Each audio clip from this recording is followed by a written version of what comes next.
si vous avez un courant filiforme, en gros, c'est quoi un courant filiforme? C'est un fil qui est parcouru d'un courant.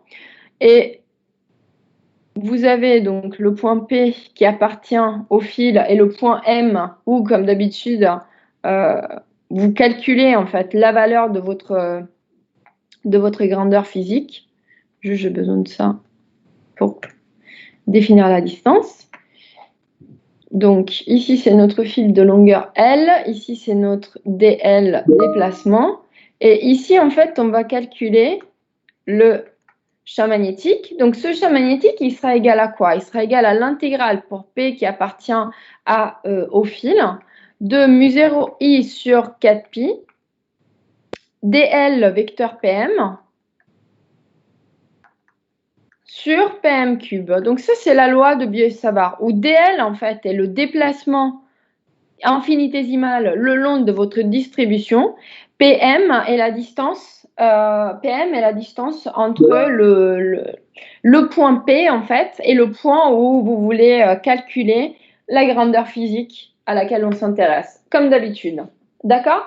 La seule chose que ici vous ne connaissez pas encore, c'est le mu0 qui est la perméabilité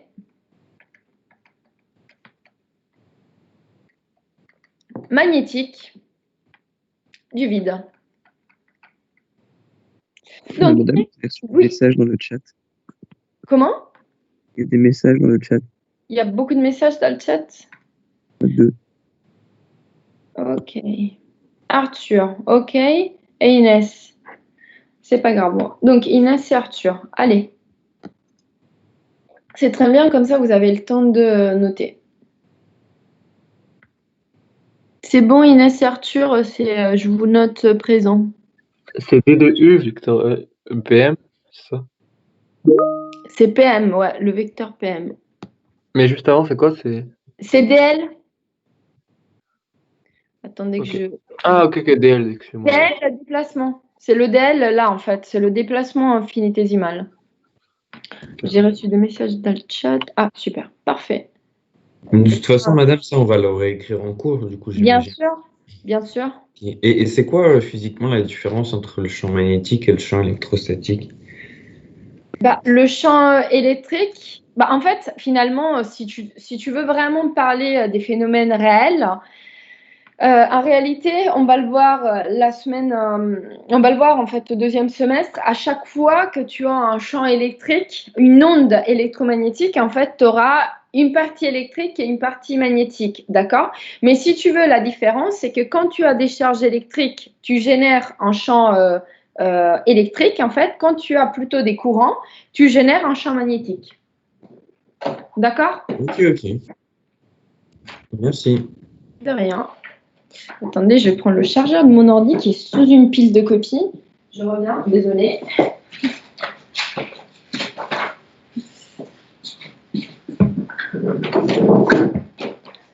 Beaucoup de copies. Hein. D'accord? Et donc, qu'est-ce que vous pouvez me dire de la direction du champ magnétique? Regardez un peu ce champ magnétique et comment on le définit. Donc, B est défini comment? Regardez qu'est-ce que vous avez dans l'intégrale.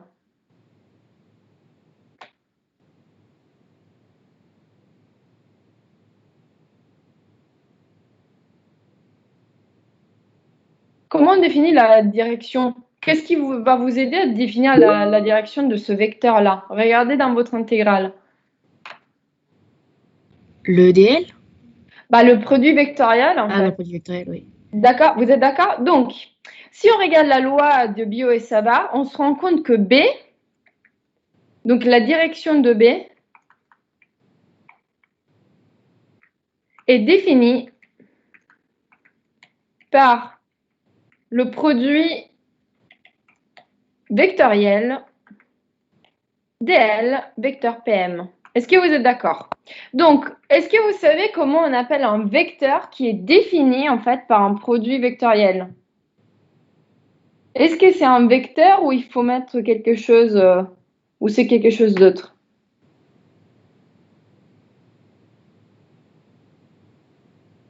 Bon, je vous le dis. C'est un vecteur. C'est un? Bah, je sais pas, c'est un vecteur. C'est un pseudo-vecteur. Ah ouais? C'est un pseudo-vecteur. D'accord? Puisqu'il est défini par le produit vectoriel entre DL et PM. Oui, c'est un pseudo-vecteur. D'accord? Donc, ça veut dire quoi? Ça veut dire que toutes les règles de symétrie que vous avez appliquées au champ électrique, vous pouvez les utiliser pour le champ magnétique en considérant l'opposé. Donc, ça veut dire qu'en gros, si vous avez un plan d'antisymétrie, donc pour les invariances, rien ne change. On va faire un exemple, vous allez voir. Donc, vous faites les mêmes raisonnements que pour eux. D'accord? Il n'y a pas grand-chose qui change. Par contre, qu'est-ce qui va se passer au niveau de la partie symétrie? Quand vous avez un plan d'antisymétrie, B, donc les composantes de B seront contenues dans le plan d'antisymétrie. Donc ça, c'est la grosse différence.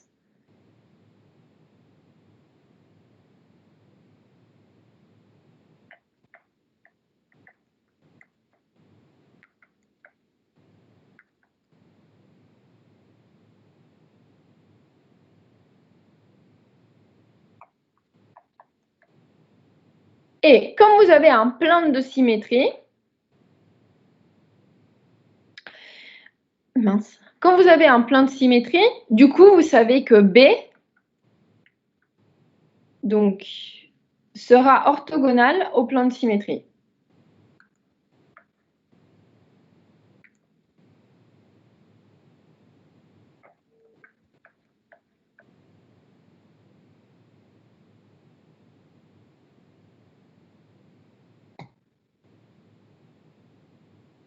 Madame, vous avez mis les composantes de B seront contenues. Dans le plan d'antisymétrie. Ok. PAS.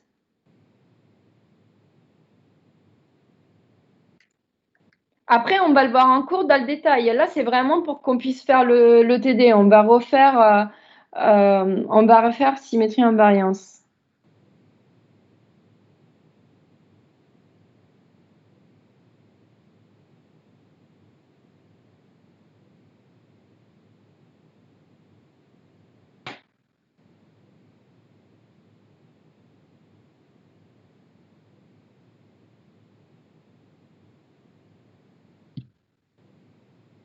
D'accord?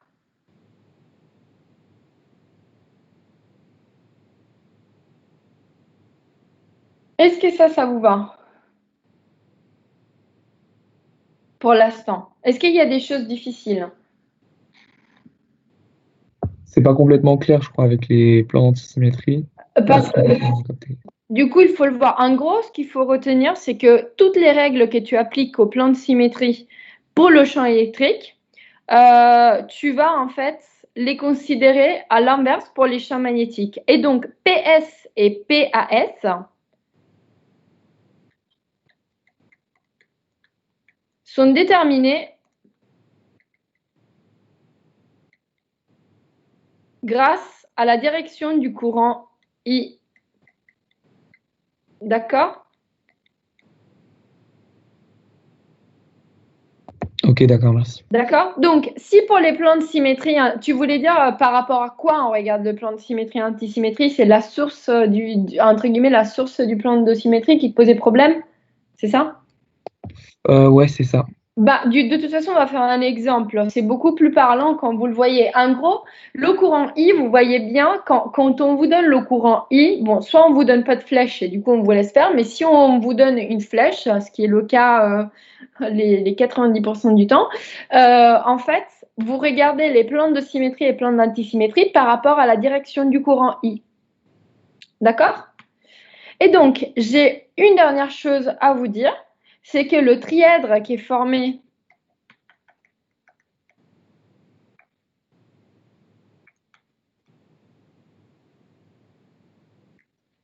DL, PM et B est un trièdre direct. Et donc, ça veut dire quoi? Ça veut dire que vous pouvez utiliser la règle de la main droite. On va faire des applications de toute façon hein, avec la règle de la main droite. Hein. Un gros trièdre direct, ça veut dire quoi? Del, c'est quel doigt de votre main? Pour vous?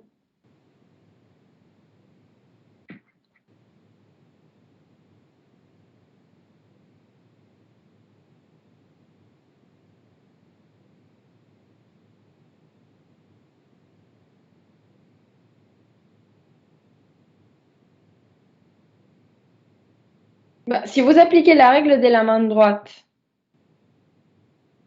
ça veut dire quoi?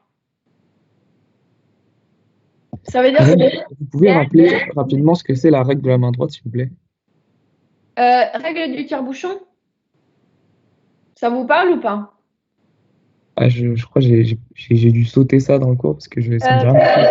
Comment vous avez fait les produits vectoriels en fait? À chaque fois que vous utilisez les produits, vous avez vu cette règle certainement l'année dernière, quand vous avez fait le produit vectoriel. En gros, la règle de la main droite, ça veut dire que si vous avez... attendez, j'essaie d'allumer la webcam. Je me coiffe d'abord. Personne n'a entendu parler de la règle de la main droite ou du tire-bouchon? Si, mais nous, on n'utilisait pas vraiment, enfin, on n'utilisait pas notre main l'année dernière, on faisait un petit triangle avec UR, Uθ, UZ. D'accord. Et on voyait dans quel sens ça tournait, en fait. Oui, bien sûr. Bah là, c'est pareil. J'espère que je suis bien coiffée. On va le savoir. Ouais. Super. Donc, la règle de la main droite, ça veut dire quoi? Dans notre cas, le pouce, c'est DL.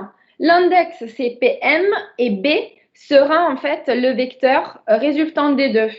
D'accord? Donc ça doit former un trièdre direct. Je ne sais pas si vous arrivez à le voir. Vous le voyez, le trièdre? Donc surtout quand je vous invite à utiliser la règle de la main droite, enfin après dans la loi de Biot et Savart, je vous rassure, vous n'avez pas besoin, même si vous n'avez pas compris la règle de la main droite, ce n'est pas très grave parce que de toute façon, vous devez calculer le produit vectoriel. Donc du moment que DL et PM ont été bien établis, en fait, même si vous n'arrivez pas à le voir avec vos doigts, en gros, le résultat, il sera juste quand même. Mais ça, pour savoir qu'en gros, si on doit utiliser la règle de la main droite, vous avez DL, PM et B. Donc, pouce, index et majeur. D'accord? C'est tout pour l'instant. C'est tout ce que je vous demande de retenir.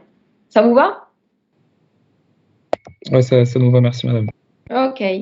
Donc, je peux changer de feuille et on peut commencer à faire en fait, on va faire un bout de cours finalement qui va nous servir en fait pour le TD. Dites-moi si vous êtes prêts.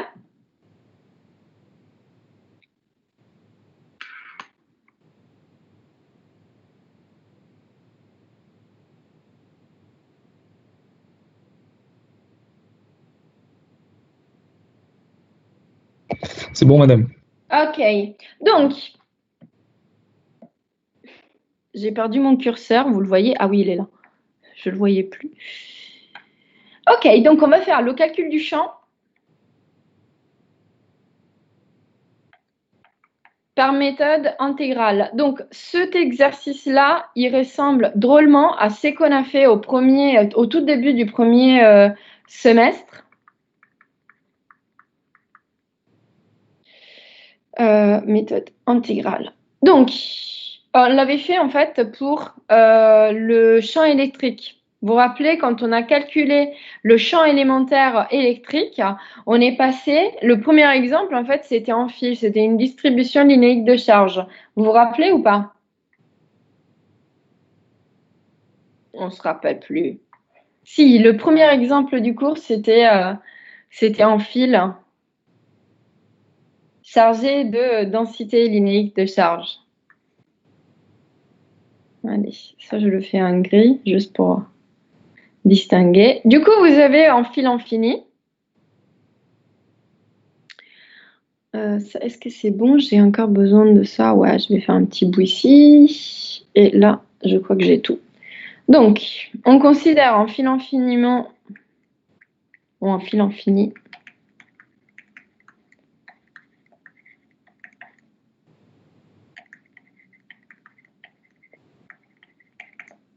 Infiniment long parcouru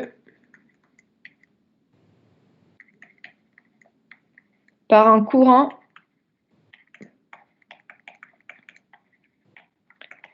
d'intensité I. Donc, mon courant d'intensité I, je vous le place en rouge ici. Hein. Donc, mon fil, c'est ça, en fait.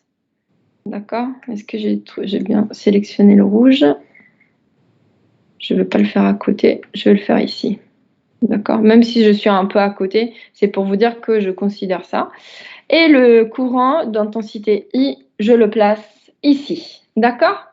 Ensuite, je vais mettre le point P qui appartient à mon fil. Donc ici, je suis sur l'axe Z.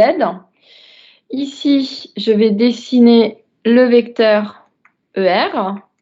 Et ici, j'ai le vecteur unitaire EZ. Et donc, le point où je vais calculer le champ magnétique est le point M ici.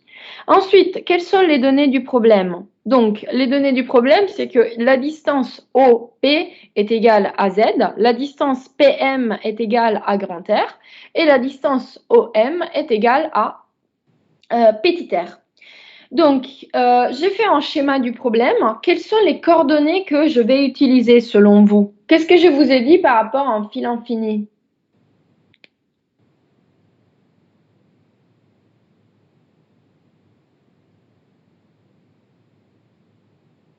Ça, vous le savez par contre. Hein. Quelles sont les coordonnées que vous utilisez? Cylindrique. Cylindrique, pourquoi? Parce que le fil, il peut être assimilé à quoi? Un cylindre de rayon. Yes, c'est très bien. Un cylindre de rayon qui tend vers 0. D'accord? Donc, quelle est la première chose que vous devez faire quand vous devez résoudre un problème de physique? Qu'est-ce que je vous dis tout le temps? Avant de vous lancer dans la résolution, quelle est la première chose que vous devez faire? Non. Encore avant les symétries et les invariances. Yes. D'abord, vous, les domaines de continuité. Donc ici, je vous mets petit 1. Je vous donne une information que vous n'avez pas encore parce que vous n'avez pas encore fait le cours. Mais comme ça, vous auriez entendu la même information 2 fois. Donc le champ magnétique créé par un courant filiforme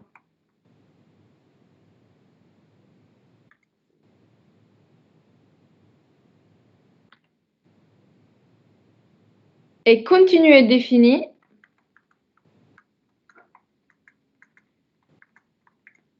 partout, sauf aux points sur lesquels le ou les courants passent. Ça peut se faire, les domaines en fait de définition, ils peuvent se déterminer mathématiquement. D'accord? Mais donc, ce qu'il faut retenir, c'est qu'en gros, sur le fil, comment dire, en ER, comme vous êtes ici, en fait, c'est un Z égale 0. Non, n'importe quoi, c'est ER égale 0, en fait. Petit r égale 0. Vous n'avez pas de champ magnétique. D'accord? Donc ça, c'est la première chose à considérer. Ensuite, on va faire la partie 2, c'est-à-dire symétrie et invariance. Donc, pour les invariances, je vous écoute. Vous faites le même raisonnement que pour le champ électrique, sachant que ici, en fait, en gros, vous êtes en train de regarder un courant qui se déplace le long d'un fil. D'accord? Donc, vous regardez votre fil et par rapport à la direction du courant, vous regardez si le système est invariant ou pas.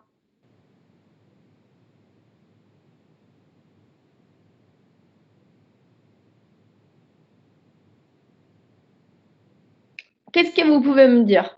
Est-ce que si vous vous déplacez le long de ce fil infini, vous voyez des valeurs de I différents? Ou est-ce que I reste le même? Il reste le même. Il reste le même. Donc, vous avez certainement une invariance par translation selon Z. D'accord? Et ensuite, qu'est-ce que vous avez d'autre? À votre avis, si vous êtes dans un repère cylindrique et vous avez un fil infini? Une invariance rotationnelle. Exactement. Rotation selon θ. Ça veut dire que si j'écris le champ magnétique, donc B, Rθz, il est égal à B petit r. Est-ce que jusque-là, ça va?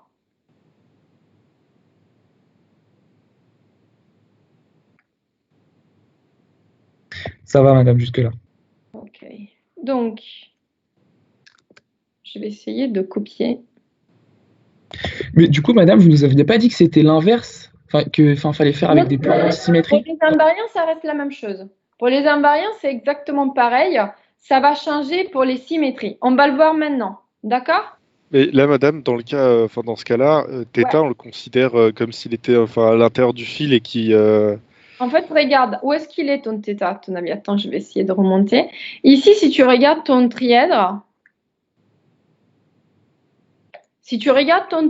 je te le décale juste pour pas trop salir l'image. Tu as ER.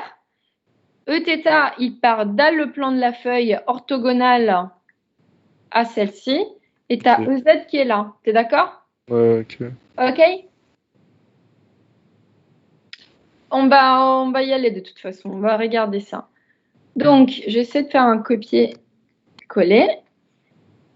Et donc, maintenant, qu'est-ce que je vais faire? Je vais dessiner, en fait, je cherche les plans de symétrie ou antisymétrie. Cherchons les plans de symétrie. Pourquoi? Parce que si vous avez un seul plan de symétrie, finalement, vous savez que le champ magnétique, il sera orthogonal à celui-ci.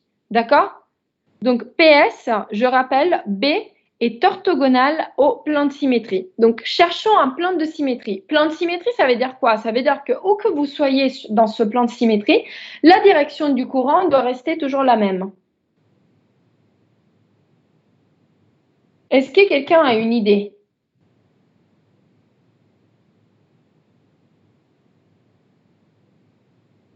Allez-y, hein, franchement, essayez de vous lancer. Donc, il faut que le plan de symétrie, en fait, il contienne le fil, bien sûr, donc la source du champ magnétique.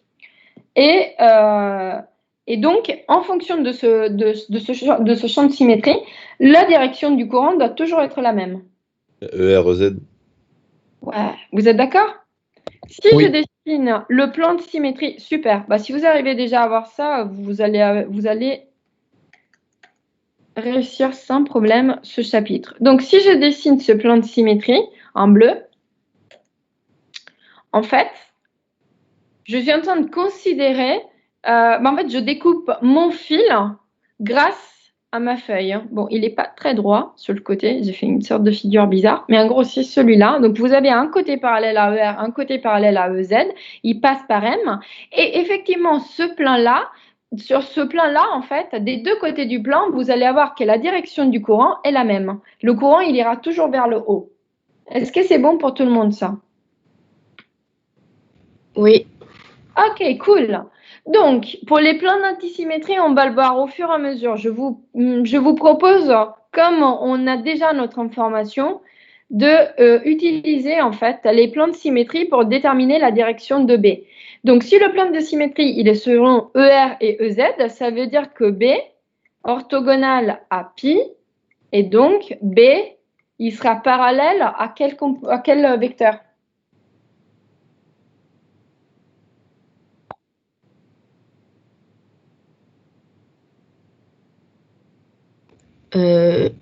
Eθ. Ouais. Exactement. D'accord? Donc, si je résume les informations sur BM, grâce aux symétries en invariance, je vais avoir BR, Eθ.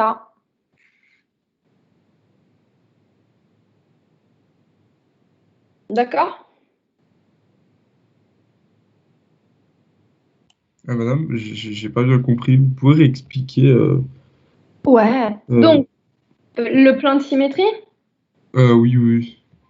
Donc, en fait, ce qui se passe ici, c'est que si tu regardes ce plan de symétrie, je vais essayer de te faire un dessin en 2D et tu me dis s'il est clair ou pas. Ah ouais, j'ai oublié. Donc, ce que je vais faire, c'est que je vais faire un copier-coller. Est-ce que ça, vous l'avez bien noté? Vous avez bien noté ce dessin à gauche? Non, attendez. Je vous laisse noter et après je réexplique. D'accord, j'efface cette partie, je vous fais un dessin en 2D. Quoique je peux vous le faire ici, le dessin en 2D. Ça vous va si je vous dessine le système en 2D ici, en haut à droite? Oui, oui. Ouais. Alors, donc, si je dessine en 2D, c'est là, ça fait quoi? Ça fait... Ici, j'ai mon fil vu de haut. Avec le courant I qui va vers le haut. T'es d'accord? Je dessine le fil, en fait, j'exagère. Je le fais un peu plus grand. Je le fais un peu plus grand juste pour qu'on puisse le voir. Donc ici, vous avez le point M avec ER, UZ qui vient vers nous aussi et Uθ. Est-ce que déjà là, vous êtes d'accord avec mon dessin? Oui. Donc maintenant, j'utilise ce plan de symétrie. Donc le plan de symétrie que j'ai dessiné, c'est quoi? Bah, c'est cette ligne-là que je vais dessiner, cette ligne horizontale. Madame, Oui, attends, une chose à la fois. Laisse-moi terminer, après j'y vais. Donc ici, qu'est-ce qui se passe au niveau de ce plan de symétrie? Si tu regardes la direction du courant, tu es ici. Est-ce que le courant, il va vers le haut? Tu es là. Ça, c'est ton point d'observation, d'accord? Je dessine un œil ou je dessine un bonhomme. Allez. Si tu es là, au-dessus du plan, qu'est-ce que tu vois? Est-ce que le courant, il va vers le haut ou vers le bas? Là, il vient vers moi, le courant, si je comprends bien. Ouais, là, il va vers toi. Et est-ce que si tu te mets là, le courant, il change de direction? Non, non, il vient toujours. Et donc, est-ce que ça, c'est bien un plan de symétrie par rapport à la direction du courant? Oui, mais du coup, il y en a d'autres, non? Il n'y en a pas qu'un plan de symétrie. T'es sûr qu'il y a un autre plan de symétrie? Lequel tu voudrais me proposer? Vas-y, propose pour que je puisse te dire que c'est pas vrai. Donne-moi un autre plan de symétrie. Si par exemple on fait. T'as envie de faire EZ Uθ, par exemple? Moi, j'ai envie de faire ER Uθ. MER Ouais, Uθ. ER Uθ. Vous voulez faire MER Uθ, Parce que d'accord? pour moi, c'est un plan de symétrie pour le champ électrique. Pour une distribution de charge, je suis d'accord. Mais pas pour le courant. Pour quelle raison? Je te dessine le système en 2D. Juste... Donc, je dessine le système en 2D.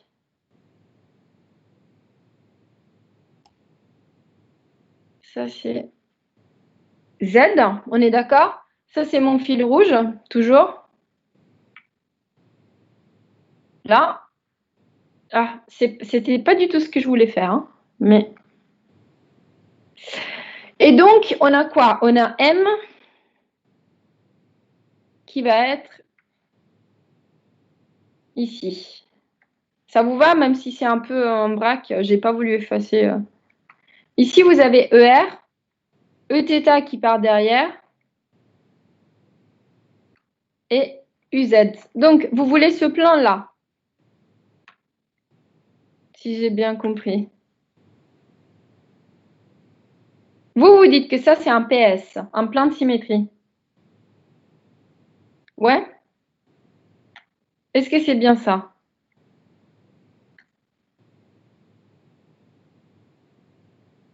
Oui ou non? Vous me dites que, pour vous...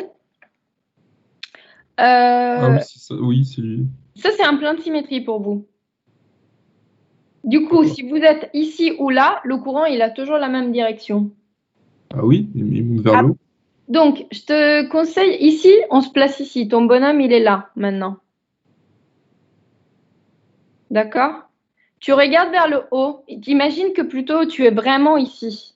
Là, sur ton fil, d'accord? Parce que tu dois être sur la distribution. Maintenant, tu regardes vers le haut. Qu'est-ce que tu vois? Tu vois la queue de ce vecteur, entre guillemets, direction du courant ou la tête? Est-ce que le courant, il s'éloigne de toi ou il vient vers toi? Non, il s'éloigne. Il s'éloigne, donc ça veut dire que tu vois une croix. On est d'accord? Donc maintenant, je te propose de te mettre de l'autre côté de ce plan. Le bonhomme, très moche, il est là. Et maintenant, il regarde vers le bas. Tu es d'accord? Parce que du coup, si c'est un plan de symétrie, ça veut dire que si tu regardes en haut ou en bas du plan, tu vois toujours Tu vois toujours la même chose. Ah, donc il faut qu'il soit inversé en fait par rapport au plan. Ouais. Et du coup, si ici, vous regardez vers le bas, vous voyez la tête du vecteur. Enfin, pas du vecteur, de l'intensité du courant. Est-ce que vous Ah, êtes... d'accord. Je pensais Donc, que c'est un c'était le sens PS. du courant. D'accord. C'est clair? Donc, Ok. P', désolé, j'utilise une autre couleur. P', c'est un PAS. Pi', pardon. Come on. OK. Donc, P', c'est un PAS. Et donc, mon PAS, c'est MER Uθ. Donc, c'est juste en fait ce qu'on a trouvé parce que regardez, une des composantes de B est bien contenue dans le plan d'antisymétrie. D'accord? OK? Ok, merci. Mais après, en fait, ici c'est important, en fait. C'est important de considérer ce plan de symétrie parce qu'avec un seul plan de symétrie, en fait, vous avez déjà tout de suite la direction du champ magnétique. Vous êtes d'accord? Donc, si vous trouvez un plan de symétrie dans une distribution de charge, et ben, en fait, vous avez tout de suite la direction du champ. Vous n'avez pas besoin d'aller chercher les plans d'antisymétrie. Est-ce que ça vous va, tout ça? C'est bon? De toute façon, vous allez faire plein d'exemples. On va faire plein d'exercices et au final, c'est comme pour le champ électrique. Ça prend un peu de temps au début, mais après, il n'y a pas de souci. D'accord? Est-ce que je peux continuer? Ouais, c'est bon, madame. OK. Je change de feuille? Ouais? Let's go. Donc, maintenant, je repars d'ici en vert fluo. Et donc, j'ai dit que BM est égal à B θ R Uθ. Donc maintenant, petit 3, c'est que je vais utiliser la loi de Biot et Savart pour écrire le champ magnétique élémentaire. Donc là, vous avez toute la méthode comme d'hab hein, pour la résolution. Du coup, vous avez que dB est égal à mu0i sur 4pi dl vecteur PM sur PM cube. Donc, mu0i 4pi, c'est donné. Qu'est-ce qu'il va falloir expliciter? Certainement DL et PM. Qu'est-ce que vous pouvez me dire de DL? Quel est votre vecteur déplacement? Par contre, Il est que en fonction de DR. T'es sûr? Regarde bien ton dessin. Si je refais votre dessin, juste pour connaître les angles, en fait, sous les yeux par la suite. Ah non, il est en fonction des θ. Ouais, attends. On fait d'abord simple et après on complique. Donc ici c'est P, t'es d'accord? 0, ER, ça c'est alpha, ça c'est grand R, ça c'est petit r, ça c'est EZ et ça c'est Z, petit z. Donc comment est-ce que vous vous déplacez? Je rappelle le fil il est ici, hein. Je ne l'ai pas dessiné en rouge mais vous savez maintenant que c'est la barre là que vous avez. Ça c'est dB. Donc, le DL, comment est-ce que le DL, en fait, il doit appartenir à la distribution de charge. Donc, comment est-ce que vous vous déplacez le long de cette distribution de charge? Dites-moi. Selon quelles coordonnées? Selon EZ. Ouais, et donc DL sera égal à quoi?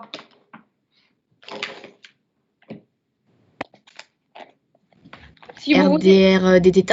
Non, tu viens de me dire que tu te déplaces selon EZ. Quel est le déplacement selon EZ en coordonnées cylindriques?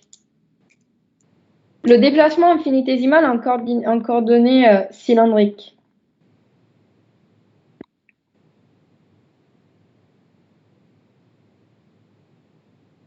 Bah, vous le savez, le déplacement infinitésimal en coordonnées cylindriques le long de EZ, c'est quoi? DZ. Ouais, c'est DZ et EZ.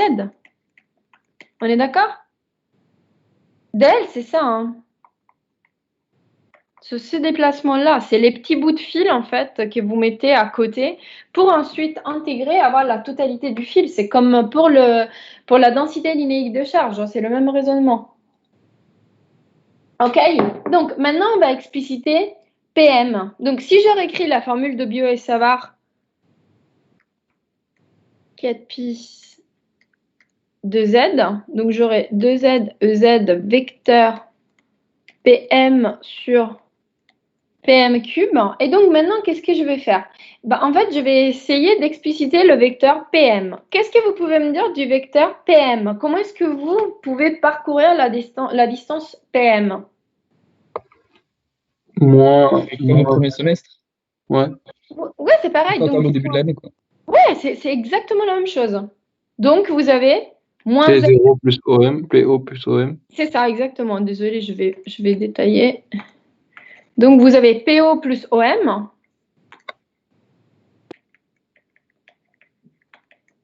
Et donc, vous avez moins Z UZ plus petit r UR. Vous êtes d'accord ou pas? Oui. Donc, qu'est-ce que je vais faire? Je vais faire DL vecteur PM. Je vais voir à quoi cela correspond. Donc, DL, attention, parce que le DL, du coup, je l'ai explicité, c'est tout ça. Hein. Si vous ne voulez pas expliciter, vous sortez le DZ et vous mettez 1. Donc, DL vecteur PM est égal à, et chacun fait la méthode qu'il préfère pour le produit vectoriel, d'accord? Moi, je fais cette méthode, je trouve qu'elle est bien, mais vous faites vraiment ce que vous voulez, à condition d'avoir le bon résultat, bien sûr.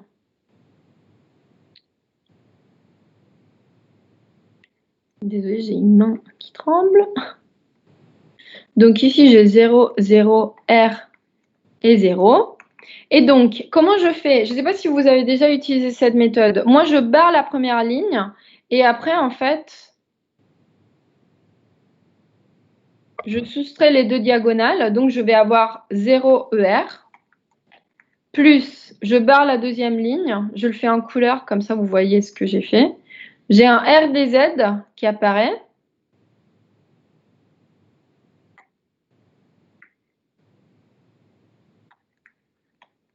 Eθ plus 0 EZ. Est-ce que cela est juste selon vous? Est-ce que c'est normal qu'on ait uniquement une composante en Eθ? Oui. Oui, pourquoi? Parce qu'on a vu déjà que B est selon Uθ. Et de toute façon, si vous en avez un selon UR et un selon UZ, il y a des grandes chances en fait que votre composante soit selon Uθ. Hein. C'est un produit vectoriel, donc forcément, il forme un trièdre direct. Il n'y a pas trop. Vous avez mis moins Z dans. Ouais, c'est moins Z, parce que regarde le point P, où est-ce qu'il est? Selon ce problème. Donc, le point P, il est là. Tu es d'accord? Ouais. Donc, pour descendre ici, tu vas selon moins UZ. C'est vrai. Autant pour moi. Non, non, c'est pas grave. Je... Bien les moins. Est-ce que jusque-là, ça va?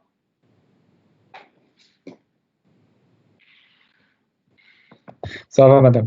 Cool. Donc, je descends un petit peu.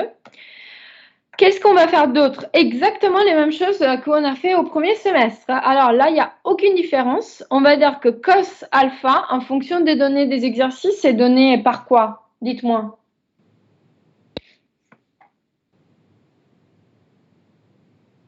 Cos de alpha est donné par quoi? C'est le rapport entre quoi et quoi? Regardez le dessin du problème. R sur grand R? Yep.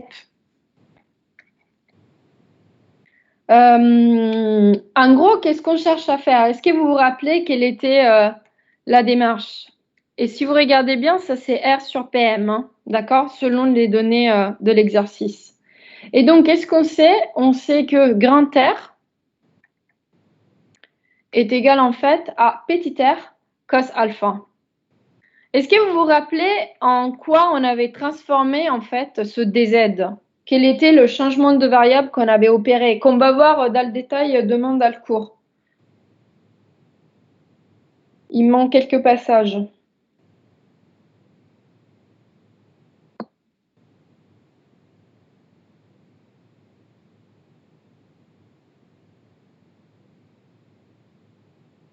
Qu'est-ce qu'on avait fait? Finalement, ce dz, en fait, vu que vous ne connaissez pas, est-ce que vous connaissez la longueur du fil là? Est-ce que je vous ai dit ce fil, il a une longueur donnée?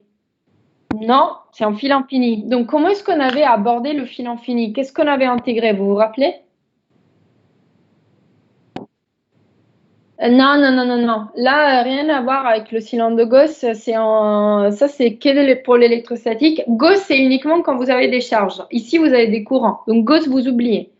Par contre, qu'est-ce qu'on avait fait? Je descends un petit peu.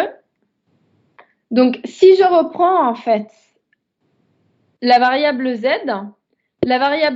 si vous regardez par rapport à votre triangle, comment est-ce que vous pouvez l'exprimer? Dites-moi. Ça, c'est pas du tout ce que je voulais faire. Z, en fonction de l'angle, est égal à quoi? Dites-moi. Ou encore, sin θ est égal à quoi? Sin alpha, pardon. Sin alpha est égal à quoi? Z sur grand R. Z sur grand R.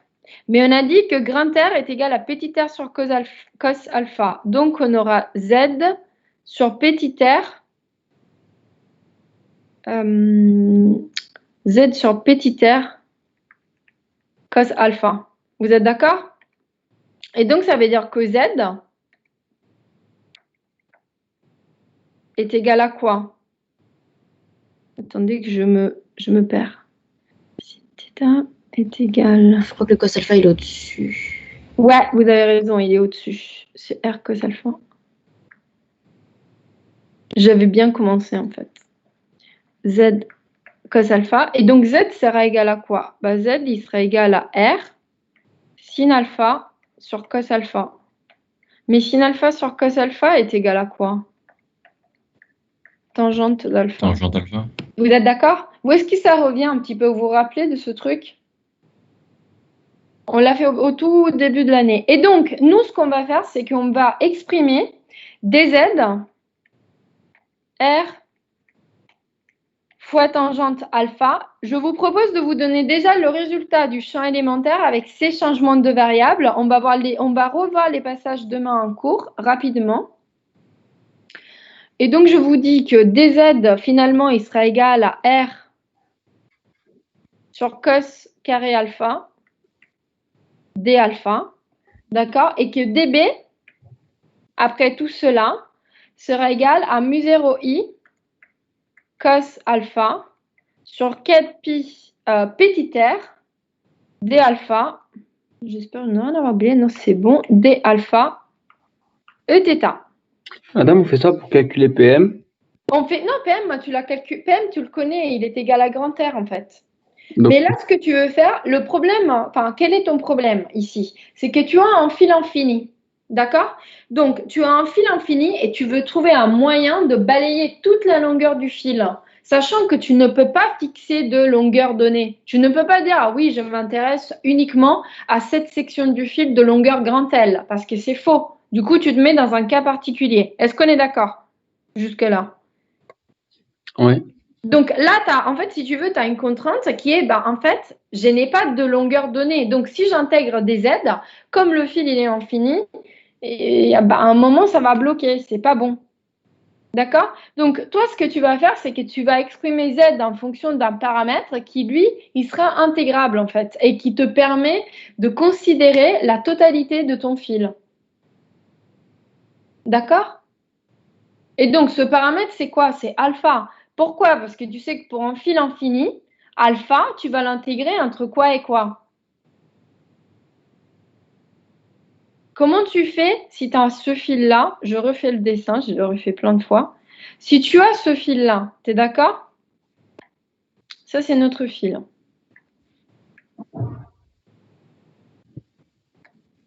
I avec le courant, ça c'est 0, etc. Comment tu fais en fait? Imagine le fil, il continue vers le haut et vers le bas. Et toi, tu regardes ton système en fonction de alpha.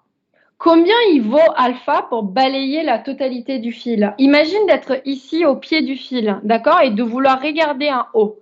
Combien il vaut ton alpha? Pi sur 2. Pi sur 2, ça veut dire que ici, du côté supérieur, alpha est égal à pi sur 2. Et ici, alpha est égal à Moins pi sur 2. sur 2. Est-ce que vous êtes d'accord? Vous voyez pourquoi on ne peut pas utiliser Z?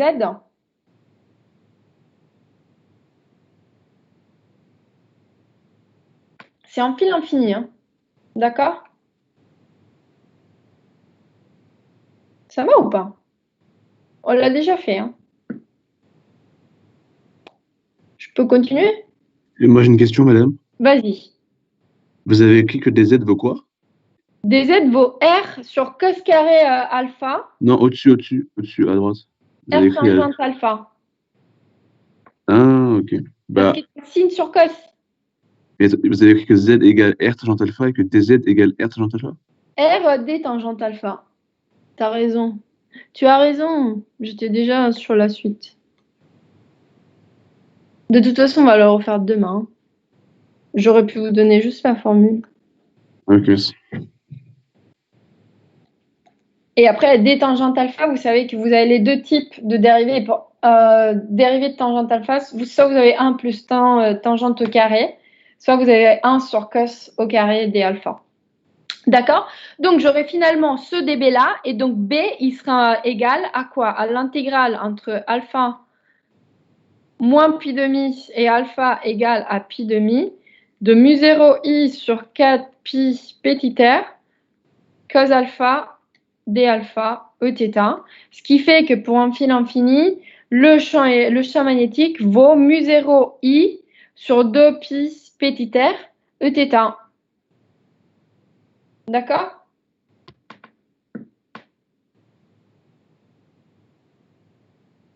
All good?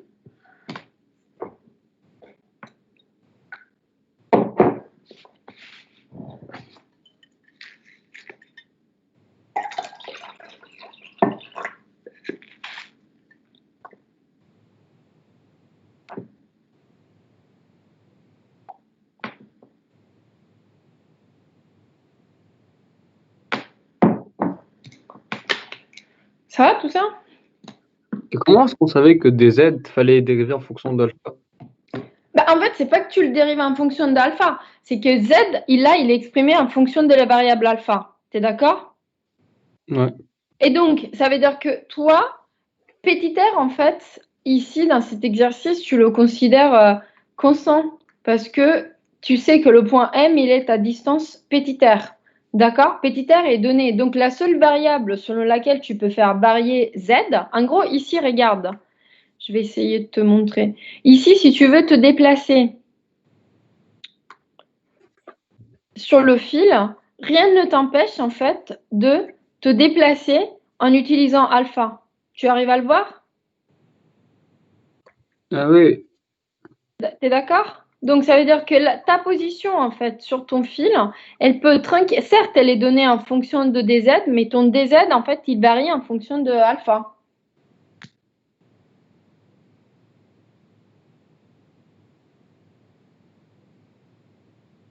D'accord? Madame, Oui.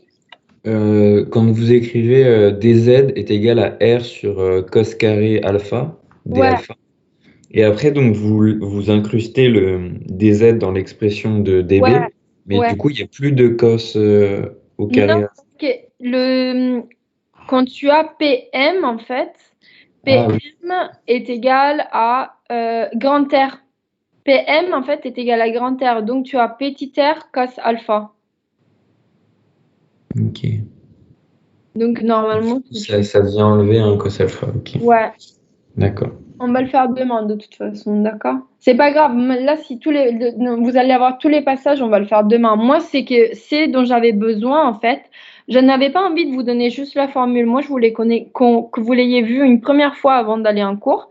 Donc, vous avez ici la valeur du champ magnétique généré par un courant filiforme. OK? Donc, maintenant, qu'est-ce qu'on va faire? Eh ben, en fait, on va appliquer cela aux lignes de champ pour calculer, pour résoudre un exercice. Donc là, en gros, j'ai pris beaucoup de temps pour faire la partie A de l'exercice 2 du TD7. Au lieu de vous donner juste la formule, on a fait en fait la partie A, et on a fait la partie A aussi d'un autre exercice, comme ça c'est réglé.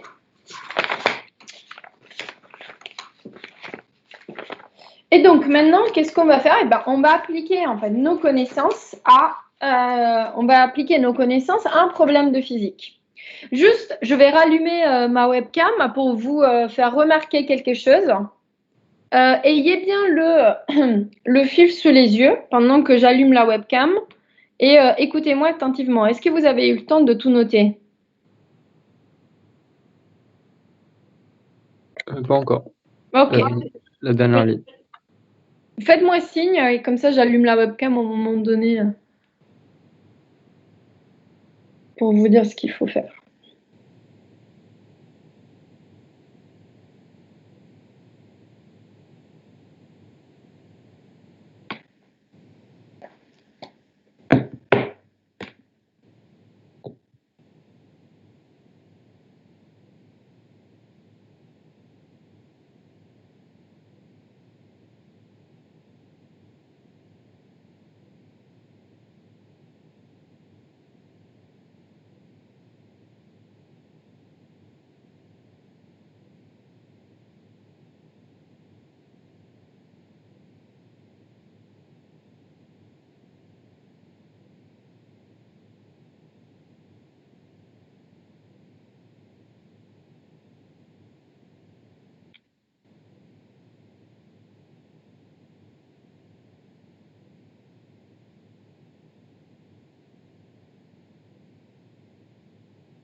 C'est bon pour moi. Ok, pour les autres aussi? Oui, c'est bon. Ok, vamos. Donc, alors, j'allume la webcam avant de changer d'écran. Où est-ce que je suis? Je ne m'en vais pas. Ok. Donc, regardez un peu si on voulait utiliser la règle de la main droite. Il y a plusieurs façons de l'utiliser. Soit vous considérez en fait le trièdre direct DL, PM et B, soit vous pouvez regarder les choses d'une façon différente, c'est-à-dire qu'en gros, si vous avez un courant qui va selon une direction, vous êtes pratiquement sûr en fait que le champ magnétique qui sera orthogonal à... Qui c'est qui me... Pourquoi? Ah, Spotlight, ok. Vous me voyez ou pas? Parce que hier, j'ai eu Oui, un... comme ça, on vous voit mieux, madame. Non, parce qu'en fait, j'ai un truc Spotlight. Je sais pas si quelqu'un a fait quelque chose. Je suis en Spotlight, apparemment. Je suis mal coiffée, je viens de voir. Bon, c'est pas grave. En gros, vous avez plusieurs façons d'utiliser la règle de la main droite. Soit c'est l'histoire du trièdre direct, DL, PM et B. Soit, qu'est-ce que vous pouvez vous dire? Que si le fil, il est selon une direction, vous savez que le champ magnétique, en fait, il sera orthogonal au fil. Donc, regardez la forme de mes doigts. Dans le cas de notre problème, le courant, il va vers le haut et il est selon UZ. Donc, mon pouce, il sera UZ. Qu'est-ce que vous pouvez me dire de la direction qui est indiquée par mes doigts? À votre avis, c'est quoi? Quelle est la direction qui est indiquée? Regardez. C'est UR ou Uθ, la direction indiquée par mes doigts? ER, ça serait plus un truc comme ça, vous êtes d'accord? C'est selon la direction du rayon. Ici, vous avez que les doigts, en fait, ils sont courbés et ils indiquent bien Eθ. C'est-à-dire, c'est combien de trouver grâce au produit vectoriel et grâce aux symétries. D'accord? Ok. C'est clair ou pas?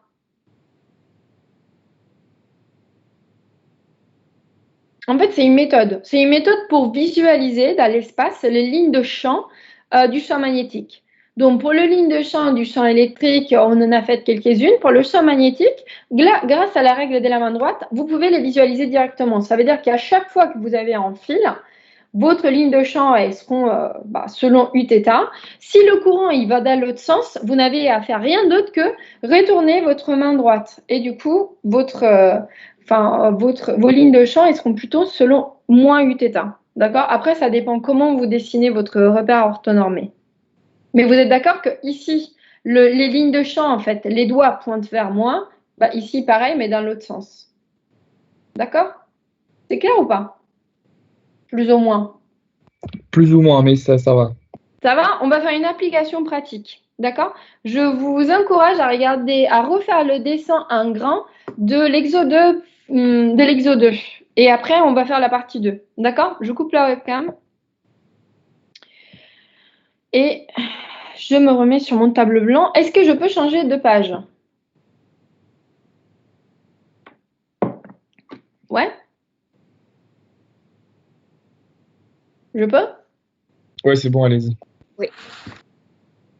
Alors, vous avez l'exo 2, TD7, et je réponds à la question 2. Donc, ce que je vais faire, c'est que je vais dessiner un grand carré, ici. Et j'ai fait plutôt un rectangle, mais bon, c'est pas grave. C'est un peu rectangulaire, mais c'est pas très, très grave. En gros, ici, je dessine les 2 diagonales parce que j'en ai besoin, en fait, pour repérer le centre de mon... Allez, de mon carré. Pourquoi tu ne veux plus fonctionner? Ah si, c'est bon.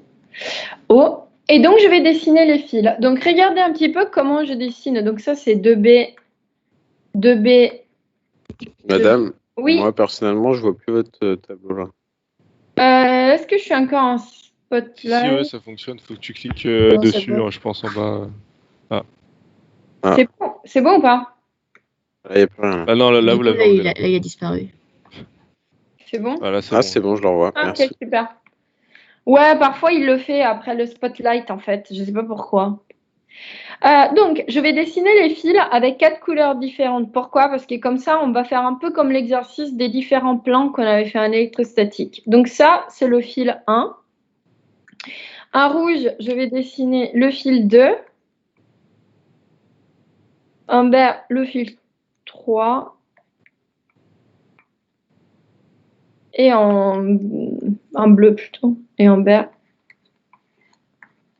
le fil 4. D'accord? Donc, qu'est-ce que vous pouvez me dire par rapport à la direction du courant qui parcourt ces fils? Ces fils, bien sûr, ils sont parcourus d'un courant I. Autrement, on ne pourrait pas parler de champ magnétique. D'accord? Donc, qu'est-ce que vous pouvez me dire de la direction de ce courant? Le courant, il vient vers vous, il part dans le plan de la feuille.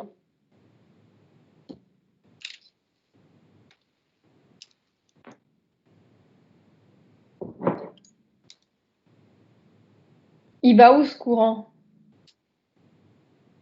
Non. Bah, si une flèche est bien vers toi, qu'est-ce que tu vois? Une croix ou un point? Donc, le courant, il rentre dans le plan de la feuille, on est d'accord? Est-ce que tout le monde est d'accord avec moi? Oui. Donc, je le note ici. Le courant rentre dans le plan de la feuille ou du tableau de ce que vous voulez. Donc, comment on utilise la règle de la main droite dans ce cas? Quelle est la direction des lignes de champ? Comment on va faire? Tout le monde prend sa main droite. Vous pointez le pouce sur 1 avec la direction du pouce qui va vers votre feuille ou vers le plan du tableau, en fait. D'accord? Et vous regardez la direction de vos doigts. D'accord? Comment elle est la direction de vos doigts? Elle vous donne une direction en sens horaire ou anti-horaire? Donc, je commence à dessiner les lignes de champ. En sens anti-horaire? Laissez-moi regarder. Juste. Est-ce que tout le monde est d'accord avec le sens anti-horaire? En gros, qu'est-ce que je suis en train de faire? Je suis en train de déterminer. Ici, j'ai le même courant I qui parcourt chaque fil, d'accord? Et tous les courants, ils ont la même direction. Ça veut dire qu'ils rentrent dans le plan de la feuille. Aussi, c'est que vous pouvez constater et que le champ électrique d'un fil, en fait, on a vu qu'il est égal à mu0I sur 2πr Uθ. Donc, le fait que le champ magnétique, il ait cette direction, que les lignes de champ aient cette direction est tout à fait juste. D'accord? Ils ont la même distance, donc ça veut dire que le module de ces 4 champs magnétiques, il sera identique. On est d'accord sur ça, n'est-ce pas? Est-ce que tout le monde est d'accord avec cette partie? Comme ça, juste Oui. pour vous remettre. Donc, les 4 champs magnétiques générés par les 4 fils, ils ont le même module. Donc maintenant, qu'est-ce qu'on va voir? En fait, on va appliquer le principe de superposition et on va regarder quelles sont les composantes qui vont rester après dans le centre du carré O. Donc, si je pointe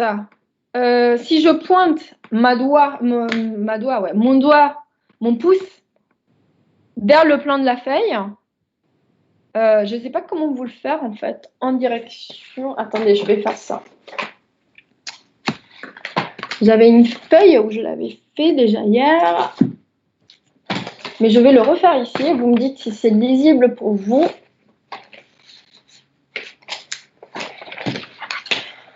Donc, est-ce que quelqu'un m'a dit sens anti-horaire pour les flèches des lignes de champ? Est-ce que tout le monde est d'accord? Est-ce que tout le monde est d'accord avec ce sens? Est-ce que vous avez compris la méthode ou pas du tout? C'est le moment de le dire. J'ai pas du tout compris, moi, madame. Ah, ok, c'est pas grave. On va le faire. Moi non plus, j'ai pas du tout compris. C'est pas grave, c'est normal parce que si on applique la règle de la main droite, le fait de le faire à distance, ça va être un peu chaud. D'accord? Dites-moi déjà si ça c'est lisible pour vous. J'allume ma webcam et vous me dites si vous arrivez à voir ce que j'ai fait. Est-ce que vous arrivez à voir mon dessin? Attends. Donc.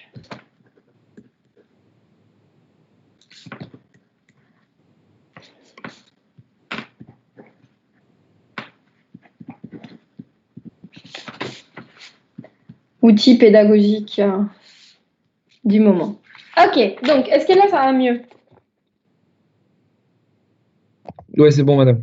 Ok, maintenant je vais dessiner les lignes de champ sur le fil 1. Donc les lignes de champ, c'est selon Uθ. Donc en gros, selon Uθ, ça veut dire quoi? Ça veut dire que vous allez avoir différentes intensités. Donc ici, vous vous déplacez en fait en fonction de la distance. Donc ça, c'est petit r. Par contre, la direction du champ magnétique, elle ne change pas. Vous êtes toujours selon Uθ. Ça veut dire que vous avez toujours en fait des cercles. Est-ce que ça, c'est clair? C'est ça que ça veut dire BR en fonction de petit r selon Uθ. C'est que la direction du champ magnétique est selon le vecteur Uθ. Du coup, ça veut dire que vous tournez autour en fait de votre fil, d'accord? Et en fonction de petit r, le champ magnétique il sera plus ou moins intense. Ce qui est assez logique, puisque si on s'éloigne de la source, vous avez vu que même pour le champ électrique, la valeur du champ électrique dépend de la distance. Est-ce que vous êtes d'accord jusque-là? Jusque-là, pour moi, ça va. C'est génial, c'est très bien. Donc maintenant, il vous reste plus qu'une chose à faire. C'est-à-dire qu'il faut prendre la main droite, regardez, et donc vous utilisez en fait le pouce pour pointer dans la direction du courant. Donc comment je fais cela? En gros, ici, je sais que la feuille est bien vers moi. Enfin, le fil, le courant, il vient vers moi, d'accord? Donc j'utilise mon pouce pour pointer le courant et je regarde la direction qui est donnée par mes doigts. Désolée, je suis en train de me tordre le poignet. Donc ici, j'ai le pouce comme ça et mes doigts, ils tournent comme ça. Faites-le sur vos feuilles et donnez-moi maintenant la direction du champ magnétique. Est-ce que c'est sens horaire ou anti-horaire? C'est le sens horaire. On est d'accord? Pour moi, ça va, mais je sais pas si tout le monde a capté. Dites-moi si vous n'avez pas compris. En fait, c'est vraiment, il faut le faire. C'est-à-dire que si vous ne prenez pas votre main et vous ne le faites pas, vous n'allez pas le voir. Vous devez vraiment planter le pouce sur votre feuille et vous regardez dans quelle direction pointer. Madame, les gauchers, c'est en sens anti-horaire, du coup. Non, les gauchers, c'est la règle de la main droite. Ah Donc, oui, ouais, pardon. Même si tu es gaucher, Ok, je suis perdu. Juste, sinon, tu es avec ton pied, tu me dis si ça fonctionne quand même. C'est la sens règle horaire, madame, ça va de la gauche vers la droite? Ouais. Ça Ah oui, laisse- ok, bon, j'ai dit anti-horaire, mais en fait, oui, c'est horaire, c'est de la gauche vers la droite. C'est moi qui avais dit anti-horaire. D'accord. Ok, donc c'est horaire. Je peux dessiner maintenant sur la feuille, vous me dites si c'est bien? Je vais sur le tableau. Madame, j'ai une question. Comment on sait qu'il faut mettre le pouce dans la feuille ou qui part de la feuille? En fait, le pouce, c'est la pointe de ton pouce, c'est la pointe de ta flèche. D'accord?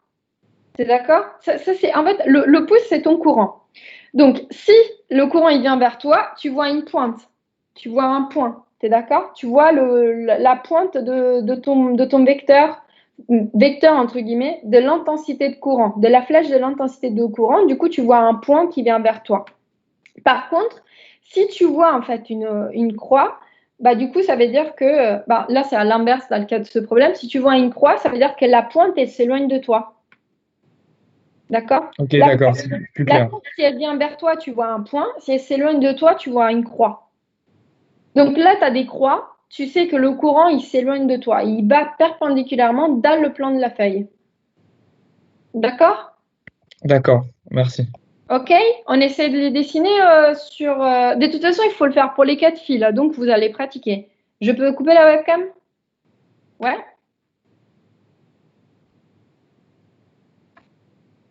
Alors, ici, je réapplique. Donc, est-ce que vous êtes d'accord si les flèches, je les mets comme ça? Juste, j'ai besoin de le faire. Vous avez ça, ça, ça, ça et ça. Est-ce que tout le monde est d'accord avec ce dessin? Maintenant. Ça, c'est que pour le point 1. Ah ouais, là, on y va petit à petit. C'est le premier vecteur. Donc, ça veut dire que dans le point O, comment je dessine ce vecteur champ magnétique si je considère la tangente? Il va vers où? O, gauche, en gauche, droite. Vers le 4. Il va vers le 4, exactement. Est-ce que vous êtes d'accord? Là, il n'est pas très tangent, mais bon. C'est comme si. Donc ça, c'est B1. D'accord? Est-ce que je peux faire la même chose pour B2? Pour 2, vous m'aidez? Donc, je fais ça, ça, ça. Je pense que vous avez compris le principe. Où est-ce qu'il va, B2? Donc, vous mettez les mains. Dites-moi où est-ce que... En sens horaire. Très bien. Ici, vous avez les lignes de...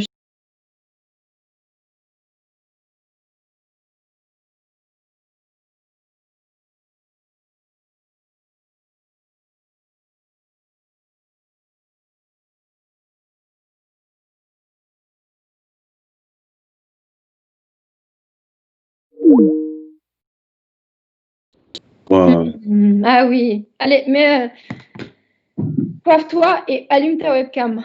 Fais le dessin en grand et tu le fais avec nous. Tu as un dessin en grand de ce problème sous les yeux? Attendez. Ouais? Vas-y, allume ta webcam. Assure-toi d'avoir ta main droite. C'est bon? Tu l'as, ta main droite? Ouais, je l'ai là. Est-ce que tu peux soulever ta feuille? En fait, non. Est-ce que tu peux pointer ta main sur la feuille que tu as sous tes yeux? Donc, le pouce orthogonal à ta feuille. Yes. Et tu ouvres légèrement tes doigts. Tu les ouvres un petit peu. Voilà. Donc, regarde maintenant, sans te tordre le poignet, dans quel sens pointent tes doigts? Est-ce que tes doigts décrivent en fait un cercle en sens horaire ou anti-horaire? Horaire, c'est... Horaire, c'est comme une montre. Ouais, ben, en sens horaire. En sens horaire, nous, qu'est-ce qu'on a dessiné? T'es sur le point 2? Ouais. Et donc, pourquoi t'as pas compris? Sur le point 2. Ouais, sur le point 2, on va dire. Ouais. Ah ouais, sur le point 2. Du coup, regarde, notre flèche, je l'ai dessinée en sens horaire ou anti-horaire? En sens horaire. Et donc, c'est bon ou pas? Oui. Donc, maintenant, quelle est la prochaine étape? Merci pour la webcam, le partage. On fait un concours de sweatshirt. Donc, si la prochaine étape, c'est quoi?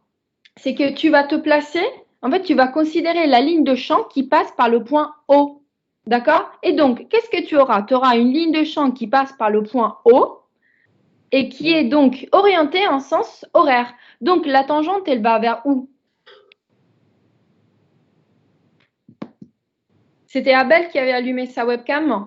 C'est ça, c'était moi. Est-ce que tu peux me donner la direction de B2 maintenant? Regarde en haut. Où est-ce qu'il va ce B2 si tu considères la tangente ici? Il va vers le 1. Il va vers le 1, très bien. Du coup, tu as compris? Oui, j'ai compris. C'est très bien. Merci. Ok, on continue. Est-ce que vous avez compris le principe? Oui ou non? Je continue en 3. Les lignes de champ, là, comme ça. On commence à devenir de plus en plus bon, du coup, j'en fais de moins en moins. Donc, en 3, qu'est-ce que je fais? Pouce vers la feuille.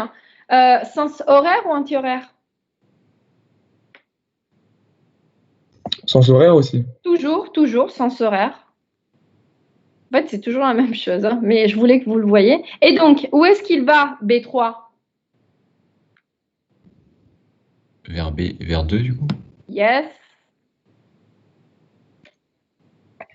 Madame, je comprends pas à quoi ça sert de mettre le pouce vu qu'à chaque fois ça va être un sens horaire, non? Maintenant, oui, tu le sais. Mais est-ce que tu le savais dès le début? Ah non. Enfin, moi, je veux bien, mais dès le début, c'est chaud, en fait. Hein. Non, sauf si les flèches elles viennent vers nous. Ce sera l'inverse. Ce sera plus l'inverse, sens horaire. exactement. Mais pour la maison, je vais vous donner un système où ça se mélange. Donc, vous devez utiliser votre main droite, en fait. Mais en fait, le but ici, c'est quoi? C'est d'utiliser votre main pour visualiser les lignes de champ dans les lignes de champ, pour voir vraiment qu'est-ce que cela veut dire, ce Uθ, en fait. Parce que finalement, on a du mal, en fait, je trouve, parfois, à se rendre compte de qu'est-ce que cela veut dire. Quand c'est selon UX, Y, UZ, encore, on arrive facilement à le visualiser. Quand c'est Uθ, on ne se rend pas forcément compte, en fait, que ça veut dire que les lignes de champ, elles tournent autour de votre source de champ magnétique. Et donc, devinez qu'est-ce qui se passe pour 4. Du coup, il y a beaucoup de lignes de champ. B4, il sera ici. Vers le bas. Vers le bas, vers 3. Bon, je ne l'ai pas fait droit, mais... Et donc, ça veut dire quoi? B total, il sera égal à combien? Il est nul, non? Ouais.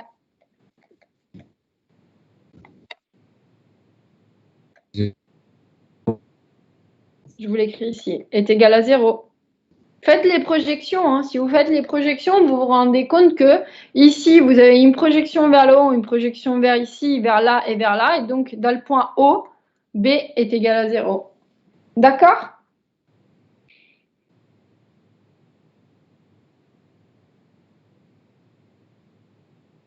Ça va ou pas?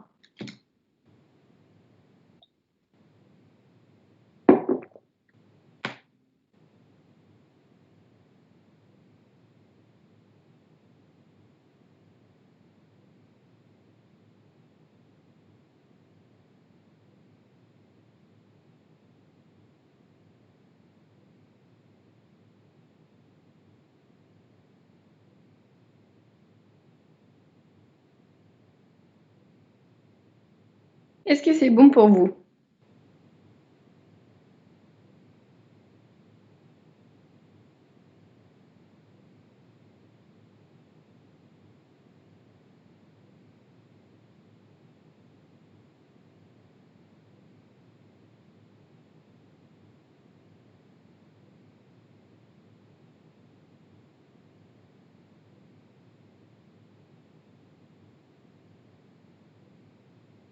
Est-ce que vous êtes toujours là? Oui, on est là. Oui, madame, oui. Ok, Yes. super, génial. Je peux vous donner un devoir maison avant de passer à un autre exo de TD qui porte toujours sur la même chose, en fait. Je peux changer d'écran Vous pouvez changer d'écran. Ok. Donc, pour la maison, c'est que vous essayez de faire, c'est que vous avez un carré et redonnez-moi le carré que je vous donne là maintenant parce que d'ici une semaine, je l'aurai certainement oublié vu que je change à chaque fois dans chaque groupe de TD. Comme ça, je ne m'ennuie pas. Vous avez ici 2 fils.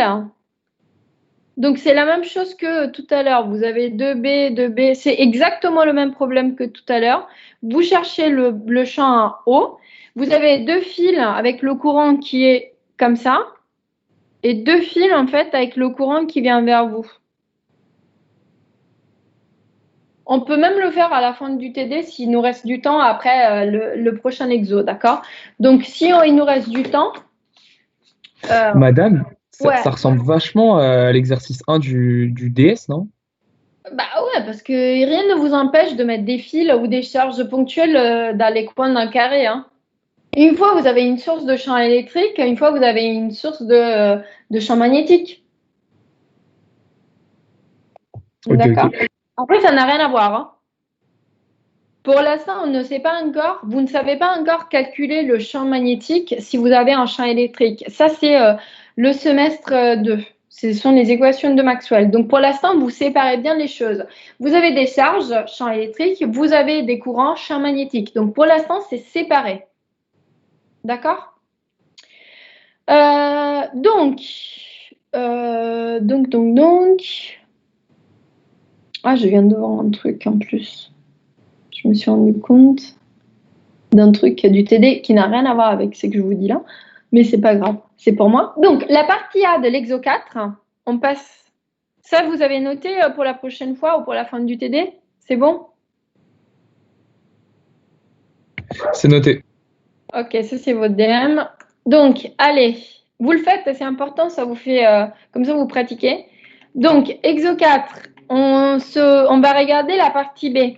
Si vous regardez la partie A, est exactement ce qu'on a fait pendant la première heure du TD en fait. La partie A, c'était trouver que BM était égal à mu0i sur 2πr Eθ. D'accord? Ça, c'était la partie A.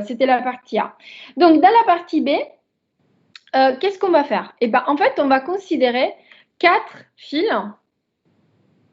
Où est-ce qu'il est la règle? Je vais essayer d'aller vite, comme ça on peut.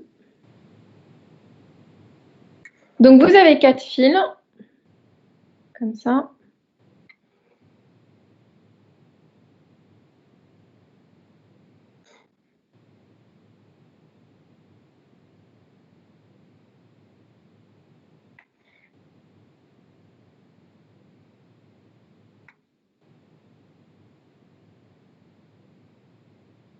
À peu près, hein. D'accord.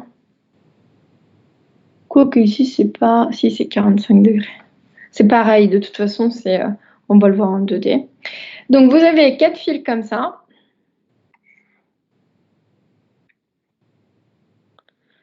Je vais les dessiner avec des couleurs différentes. Donc, ça, c'est le fil rouge.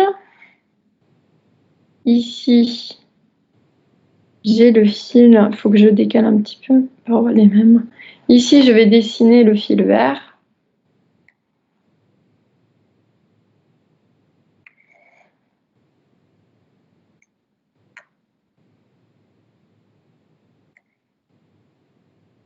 Ici, je vais dessiner le fil bleu. Après, ce n'est pas très important dans cet exo, mais comme ça, on voit les.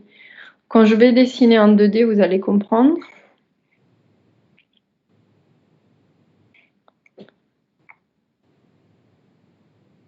Et ici, je fais le fil gris. D'accord? Donc, je vais mettre les flèches correspondantes au courant, aux directions du courant. Donc, ici, le courant sur le fil gris, il part derrière. Je vais au passage mettre X, Y et Z. Le fil bleu, il a le courant qui part comme ça.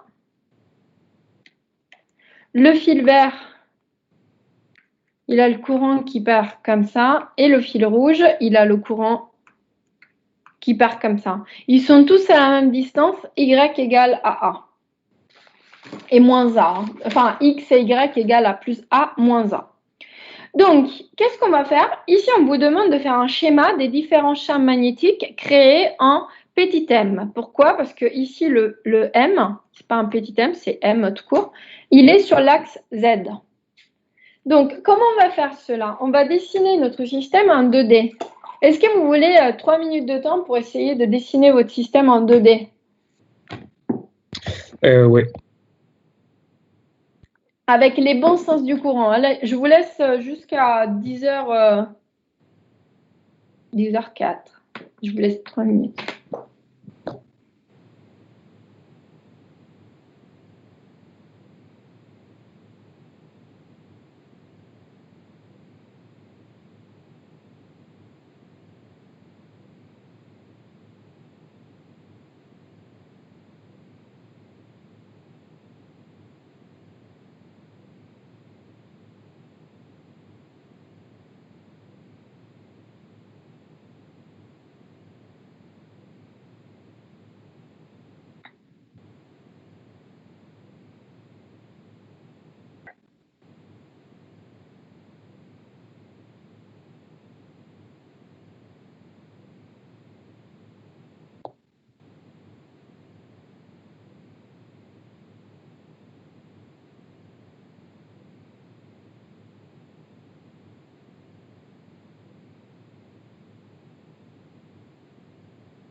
Est-ce que vous avez réussi?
Faites-moi signe. Est-ce que vous avez réussi à dessiner? On peut le faire en 2D? Ça ressemble à un carré en fait. Comment vous... Oui, enfin, vous l'avez vu de haut, mais ça va pas forcément Ouais, c'est vous ça. aider beaucoup. Alors, le fait de le voir de haut, ça va pas forcément vous servir. Enfin, si, vous pouvez le faire comme ça, mais en fait, il y a une façon encore plus simple de faire. Je vous propose de regarder le système en 2D avec l'axe X qui vient vers vous. D'accord? Donc ça, c'est l'axe Z, ça, c'est l'axe Y. Ce que je vais faire, c'est que je vais noter déjà un point là. Je vais noter. Juste, je vais noter un truc vert ici et un truc rouge ici pour qu'ils soient à la même distance.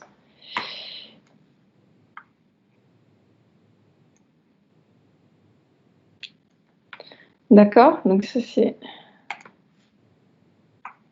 Z, ça, c'est X, ça, c'est Y. Ça veut dire que ce point-là, il correspond au fil gris. Est-ce que pour le fil gris, le courant, si vous regardez à partir de l'axe X, il vient vers nous ou il s'éloigne de nous pour le fil gris?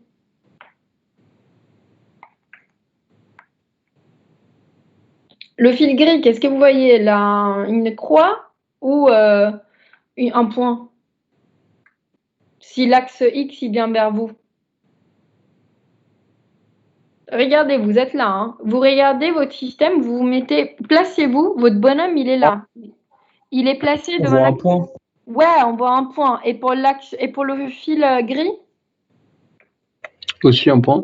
t'es sûr? Non, Regarde on voit une le croix. point où il va.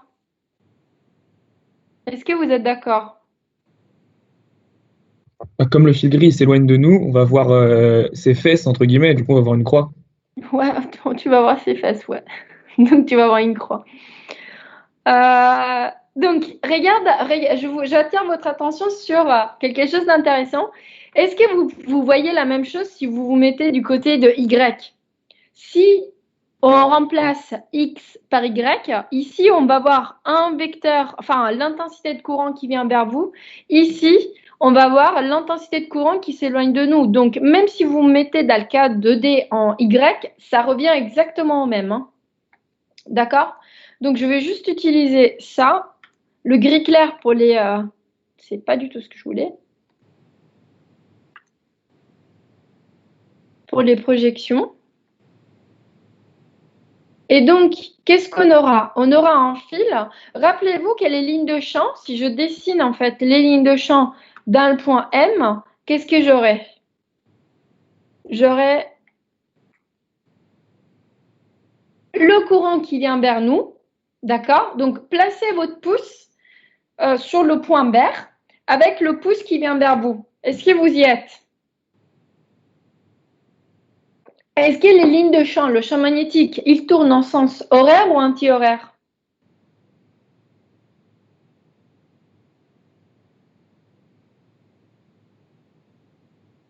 Pour le champ vert.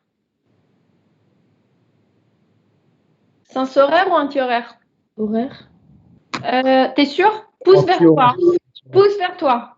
Pour le champ vert. Regarde tes doigts, c'est sens horaire ou anti-horaire? Anti-horaire. Pouce. Pousse vers toi. Hein. T'es Ah. d'accord? Ok. T'es d'accord ou pas? Oui. Donc, maintenant, ici, vous avez quoi? Bah, vous avez le pouce sur le fil gris. Sens horaire ou anti-horaire? Je vous écoute. Horaire. Horaire? Est-ce que tout le monde est d'accord? Oui. Cool. Et donc, vous avez que votre champ, il sera vers là. Vous pourrez expliquer comment on met le pouce quand on met le pouce face à nous ou l'inverse? Quand le pouce, il est face à toi quand tu vois un point, parce que tu vois du coup la pointe de ton pouce. Regarde ton pouce, la pointe de ton pouce. Tu vois une sorte de point, d'accord? Si tu t'éloignes un petit peu, tu vois un point. Donc sur 1, le pouce, il vient vers toi. Et donc les doigts de ta main, si tu regardes la direction qui est pointée par les doigts de ta main, c'est un cercle anti-horaire, parcouru en sens anti-horaire. Est-ce que tu es d'accord? Qui c'est qui m'a posé la question? Le garçon. C'est moi, ouais. Je suis d'accord. T'es d'accord? Donc maintenant, on va sur 2. Le pouce, il bat dans la pointe de ton pouce, en fait, est dans la direction de ta feuille. Donc, tes doigts, si tu regardes, il indique en fait la direction de parcours d'un cercle en sens horaire. D'accord? Ok. Ok, donc, qu'est-ce qu'on peut dire? Qu'est-ce que, selon vous, sera la composante qui va rester pour le champ magnétique?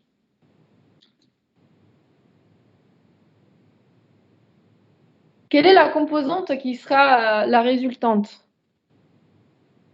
Vous voulez que je vous dessine en rouge ce qui va rester? Selon UZ. Ouais, ici vous avez...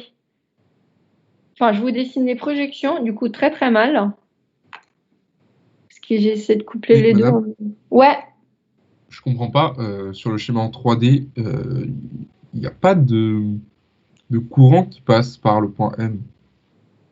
non, il n'y a pas de courant qui passe par le point M. Le courant, il est là et là. Mais je comprends pas du coup la différence entre 3D et 2D. Enfin, Alors, le courant est ta source de champ magnétique. D'accord? C'est comme si tu avais une distribution linéaire de charge. Donc, tu as une distribution de charge ici. Tu veux connaître l'effet de cette distribution de courant, pour le coup, dans un point de l'espace donné, en M. En fait, en gros, le point P, il appartient toujours à ta distribution Ah, de... ok. Le point D'accord. M, c'est le point, en fait, de mesure. Ok, d'accord, j'ai compris. D'accord? Bah, super. Et Adam, on place le pouce en face de nous, même quand ça s'éloigne de nous, Ça veut dire quoi que ça s'éloigne de toi? que ce soit un X ou un point, on le met en face de nous, le pouce. Bah, ça dépend. Si le courant il vient vers toi, le pouce il est vers toi. Si le courant il part de l'autre côté, tu mets le pouce il va dans la feuille. En fait, le pouce il pointe dans la direction de la flèche du courant. Et du coup, comment? D'accord? Le pouce il pointe toujours dans la direction de la pointe de tes vecteurs.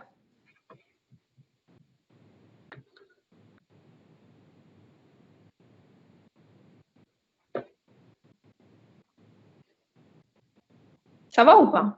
Dites-moi.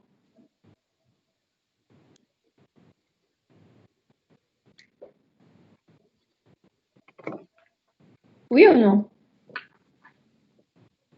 Donc, en faisant les projections, en fait, on se rend compte de quoi? On se rend compte que très probablement, le champ magnétique aura uniquement une composante selon UZ.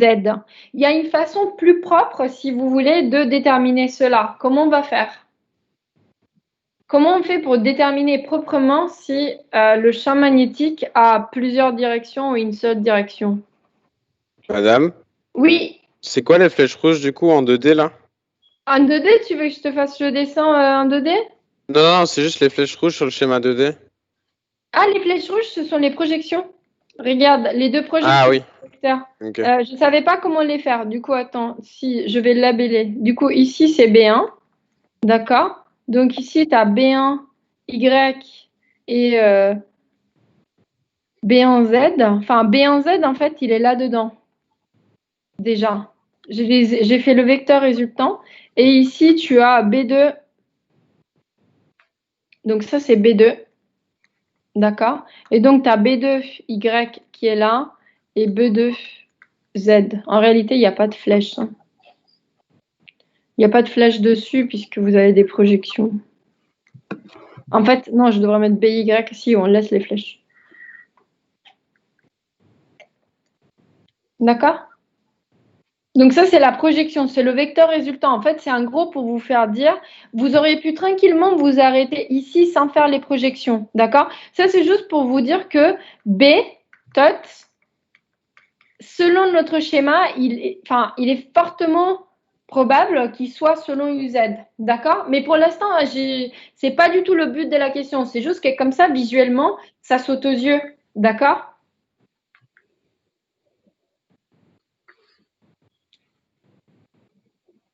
OK? Ok, merci. Donc, si on veut faire cela proprement, comment on fait ça? Est-ce que je peux effacer le schéma en 2D? Je peux? Attends, juste madame, moi j'ai une question. Vas-y. Est-ce qu'il y aura un champ selon... Enfin, au point M, il y aura un champ selon plus UZ, mais si on prend un point M' Comment dire? Par rapport à 0, on le translate en bas, et ben est-ce qu'il y aura un champ selon moins UZ? Du coup, si tu le translates en bas, il faut que tu retournes le système. Je sais pas. Il faudrait que je le fasse. Je Mais peux pas juste te dire. sans le retourner, vous voyez, si on fait la technique avec notre main, eh ben, ça fera exactement pareil, sauf que dans l'autre sens. Ouais. Si les lignes de champ horaires, là, vous les continuez jusqu'en bas, eh ben, ça fera pareil, mais vers le bas, du coup. Ah oui. On est d'accord? Oui, oui, oui, bien sûr. Bien sûr. Ok. Oui, tu peux faire avec les lignes de champ. Juste, je voulais voir. Alors, si c'est bon. Je pense qu'on va se compliquer la vie, mais du coup, tu peux utiliser la même démarche. Ouais, sans Ouais. problème. Ok, Sans, non, sans c'est juste pour aucun savoir. problème. Oui, oui, oui. Ok, J'étais en train merci. de regarder pour les autres aussi. Je voulais juste être sûre, mais oui, il n'y a pas de raison que ça soit pas selon, du coup, moins UZ. Ok, merci. Enfin, je crois. Attends. Parce que du coup, je vais le faire d'un côté après. Maintenant, je suis curieuse. Donc, avant de te répondre, je continue sur les plans de symétrie. Après, de toute façon, pour les calculs, je vous les laisse pour la maison. Est-ce que je peux effacer la partie droite du tableau? Je peux? Le dessin en 2D. Je peux l'effacer ou pas? Tout ça. Oui? Je pense que vous pouvez. Je déteste ce truc. En fait, ma tablette est finie. C'est pour ça que je ne peux pas aller plus loin. Ok, donc je vous propose pour la fin du TD, et après je vous laisse tranquille. Enfin, maintenant je veux voir où est-ce qu'il est le champ proprement dans le point M', donc je vais faire un petit dessin. Je vous propose d'aller chercher les plans de symétrie ou antisymétrie pour cette distribution de courant. Et je vous laisse 2 minutes pour essayer de dessiner ce que vous pensez être un plan de symétrie ou antisymétrie. D'accord ?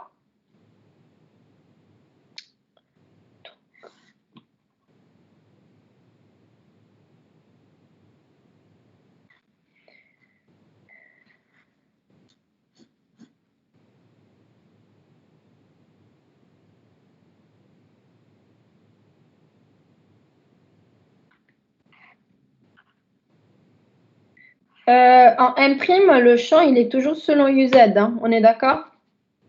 La personne qui m'avait posé la question pour le point symétrique, moi, je trouve que le champ, donc, il est toujours selon UZ. Hein. Toi aussi? La personne qui m'avait posé la question et qui est partie maintenant. Pour le point symétrique de M, si tu le poses, en fait, si tu fais le symétrique par rapport à X ou Y, moi, je trouve que le champ magnétique est toujours selon UZ avec cette configuration. Parce que du coup, tu vas vers le haut, les deux trucs qui s'annulent. Ouais. Tu es d'accord ou pas? C'est ce que tu m'avais dit, j'ai oublié. Bon, c'est pas grave. Si jamais il reparle, pas celui de message, c'était celui de Z. Madame, est-ce qu'il y a un plan de symétrie en ER, Eθ? Ou genre UX, UY, pardon. Ouais, moi je ferais plus X, Ouais, Y. c'est vrai. Ok. Ouais, on pourrait faire ça. Est-ce que vous pouvez me faire les plans d'antisymétrie? Ça, c'est plus compliqué, ça. Ensuite, Bah ouais, je veux les plans d'antisymétrie.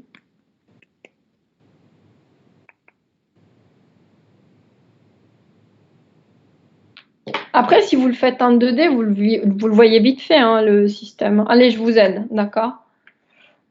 Donc, dessin en 2D. Ici, courant qui vient vers moi. Ici, ah mais j'ai dessiné un gris, je vois plus rien. Ici, c'est le point M, Z.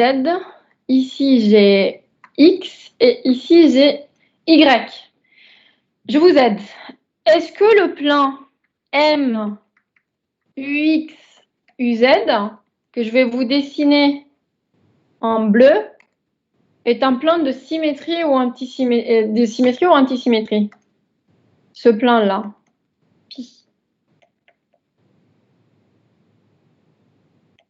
Antisymétrie. Yes. Est-ce que vous êtes d'accord? Je vais le dessiner d'une autre couleur. Attendez, je prends une autre couleur. Je prends ce bleu, comme ça on ne se trompe pas. D'accord? mais du coup, ça veut dire que M, UZ, UY, c'est aussi un plan d'antisymétrie?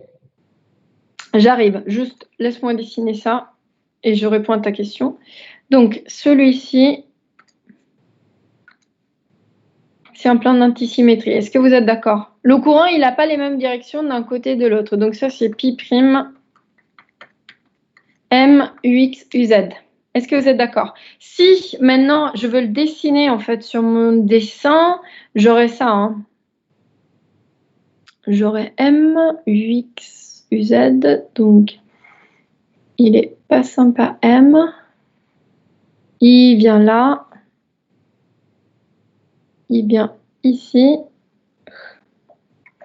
Et là. Hein. Bon, ma feuille elle n'est pas assez grande, mais en gros c'est celui-là. Tu me disais, excuse-moi, j'arrivais pas à faire deux choses en même temps. Tu me disais quoi? Le garçon qui avait pris le. Ouais, je disais, ça veut dire qu'il y a aussi un plan d'antisymétrie en M, UZ, UY? Ouais. Ok, Parce que d'accord. du coup, si tu regardes ici, tu as le fil rouge qui vient vers toi. En fait, c'est la même chose. Hein. Si tu regardes le système du côté de Y qui vient vers toi, ici, tu as Z. Est-ce que c'est juste ce truc? IZ, Y, il vient vers toi. Donc, tu as derrière. Attends, juste que je puisse m'y retrouver. Donc, ton X, il est là. On est d'accord? Et tu as le bleu qui est là. Donc, tu vois exactement la même chose. Vous êtes d'accord? Donc, je prends une autre couleur. Ici, qu'est-ce que je prends comme couleur? Je prends fuchsia.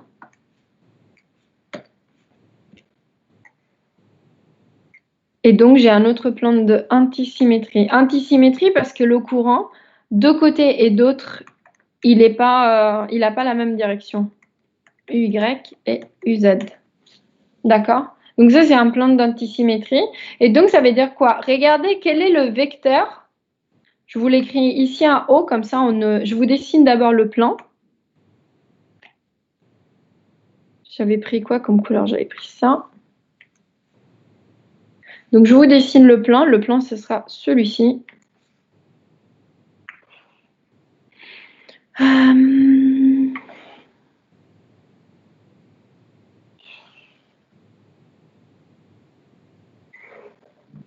D'accord?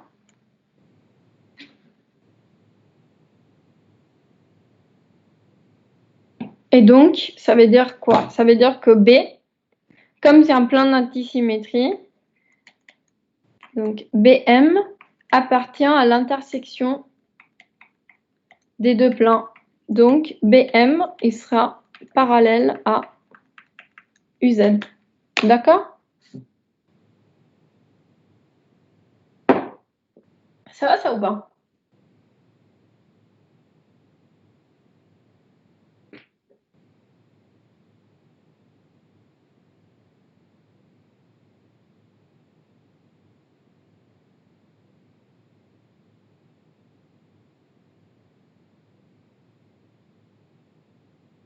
All good?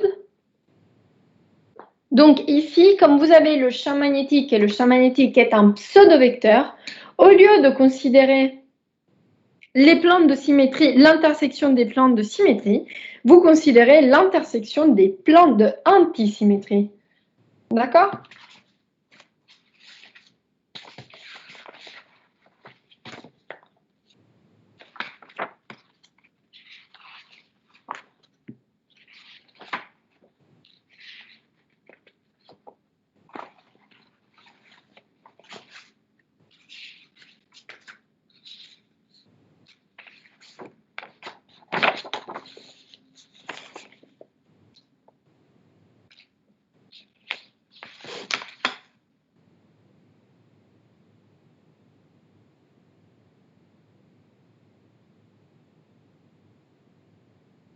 Est-ce que ça va tout ça? Ça fait beaucoup, je sais, mais bon, c'est une question de pratique et de toute façon, demain, on va faire le cours ensemble, ça va aller beaucoup mieux.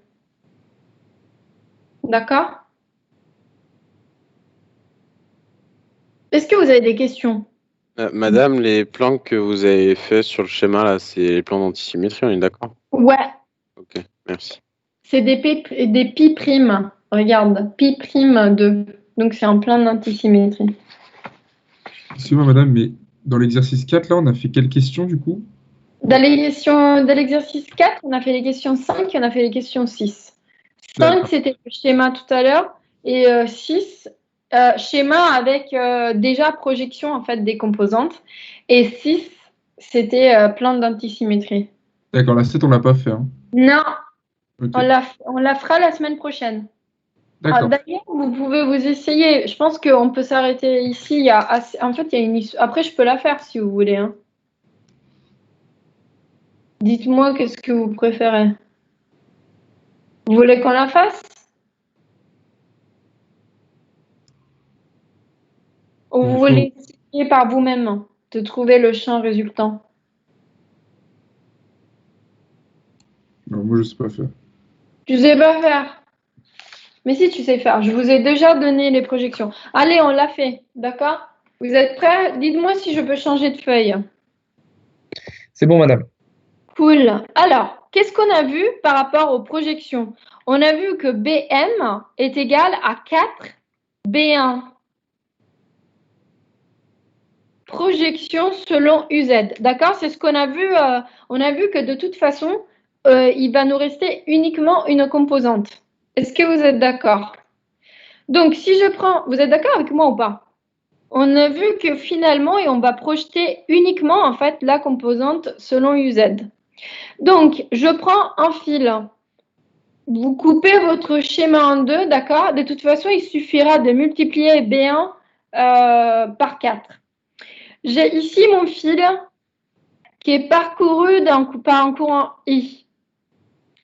J'utilise cela pour dessiner mes projections. Et donc, ici, j'ai vu que B1, il allait comme ça. D'accord? Ici, je sais que j'ai un angle alpha. Donc, ici, j'ai une distance petit a. Ici, j'ai la distance Z. Et là, j'ai mon point M. D'accord? Qu'est-ce que j'ai vu? J'ai vu que ici, je vais avoir le champ B1. Est-ce que jusque-là, vous êtes d'accord? Mais pourquoi 4? Parce que tu as 4 fils. Ouais, mais ils sont tous... Ah oui, ils sont tous dirigés vers UZ. Ben oui. Regarde, tes deux dessins en 2D, ils sont parfaitement équivalents. Tu as 4 fils, en fait, et tu as que de toute façon, la seule composante qui reste pour le champ magnétique est la composante selon UZ. Donc, ici, vous avez alpha.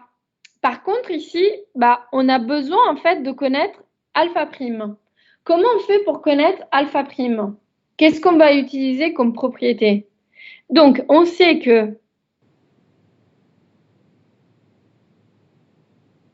alpha plus bêta plus pi sur 2 doit être égal à quoi? On va faire plus simple. C'est à 180. Ouais, donc à pi. Vous êtes d'accord? Donc ici, vous avez un angle droit. Est-ce que vous êtes d'accord? Vous êtes d'accord ou pas? Ça, c'est un angle de 90 degrés. Ça, c'est un pi sur 2. Est-ce que tout le monde arrive à le voir, ça? Oui ou non? Est-ce que vous êtes d'accord avec moi que ça, c'est un angle de pi sur 2?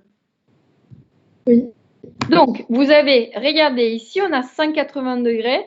Donc, vous avez alpha prime plus bêta plus pi sur 2 qui est égal à pi. Est-ce que vous êtes d'accord? Ça, c'est un angle de 180 degrés. On est bien d'accord. Vous avez A', un angle de pi sur 2 et bêta. Donc, comment ils sont alpha et alpha prime, même si on ne dirait pas à cause de mon dessin? Égaux. Yes. D'accord? Et donc, ça veut dire quoi? Ça veut dire que si vous regardez en fonction, en fait, de votre problème, on avait dit que B, pour un fil,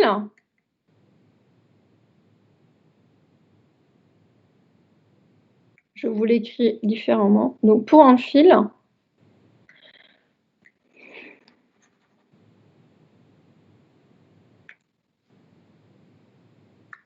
BM est égal à mu0i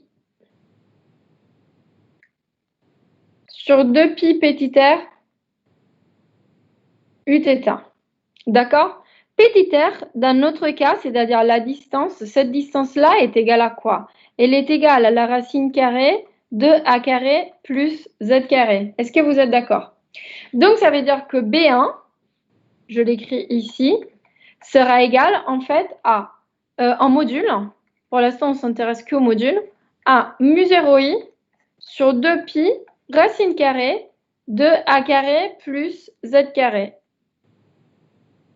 D'accord? Et donc, maintenant on s'intéresse à la projection. On aura BM qui est égal à 4 mu0i, donc 4 fois le module, 4pi a carré plus z carré. Comment je fais pour projeter selon UZ? Z est là. Est-ce que je dois prendre le cos ou le sin de alpha prime?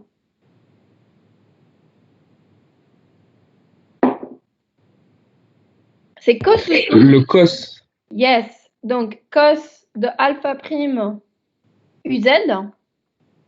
Or, vous avez que alpha est égal à alpha prime. Donc, on peut dire que BM est égal à 4 mu0i sur 4pi a carré plus z carré. Je vous le mets là. Donc, cos de alpha est égal à cos de alpha prime. Et cos de alpha, regardez selon les données de l'exercice. Cos de alpha sera égal à a sur petit r. Donc, racine carrée de a carré plus z carré. Donc, si je remplace ici, j'ai que BM est égal à 4 mu0 i 4pi a carré plus z carré. C'est ça. Et ensuite, je vais avoir a sur a carré plus z carré. UZ.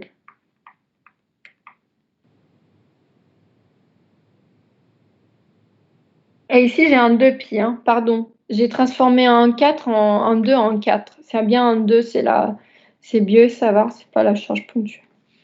D'accord? Ça va, ça ou pas?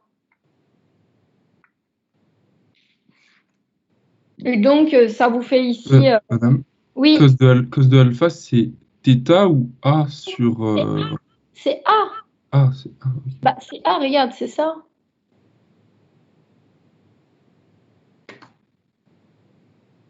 Bah, du coup, c'est tout bon. On se voit demain en cours. Eh ben, à demain, madame. Allez, bon courage à vous, à demain, bonne journée. Merci, à demain. Au revoir. Vous avez tout Au revoir. noté, c'est bon?